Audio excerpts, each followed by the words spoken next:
ওই দিন একজন বলতেছিল, এক বাবা তার সন্তানের কথা আমাকে শুনাইতেছিল। এক বাবা তার সন্তানের কথা আমাকে শুনাইতেছিল যে আমার সন্তানের টাকা পয়সার অভাব নাই, আমার সন্তানের সব আছে, আমার সন্তানের বাড়ি গাড়ি সব আছে। আমার সন্তান শুনেছি বন্যাতদের ভিতরে ত্রাণ বন্টন করতে যাইতেছে, ত্রাণ নিয়ে যাচ্ছে হাদিয়া দেওয়ার জন্য, তাদের জন্য চাল ডাল টাকা পয়সা 14টা না 15টা আইটেম করে বন্যার্থদের মাঝে বিলানোর জন্য যাচ্ছে আমার সন্তান।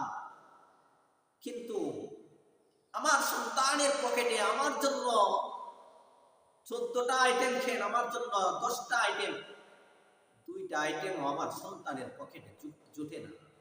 আমার সন্তানের হাত থেকে 2টা আইটেমও পর্যন্ত আমার জন্য হয় না। এমন হাজারো বাবার আকুতি, তাদের সন্তানরা ত্রাণ বিতরণ করতে যাচ্ছে কিন্তু নিজের মায়ের কোনো খবর রাখছে না, কিন্তু বাবার কোনো খবর রাখছে না। এই ত্রাণ তোমার জাহান্নামে যাওয়ার জন্য কারণ হয়ে দাঁড়াবে যদি তোমার বাবা মাকে না দিয়ে তুমি ত্রাণ দিতে যাও। এসব ত্রাণ আল্লাহ পাক রব্বুল আলামিন তোমার এই ত্রাণের দিকে আমরা নজর দিবেন না।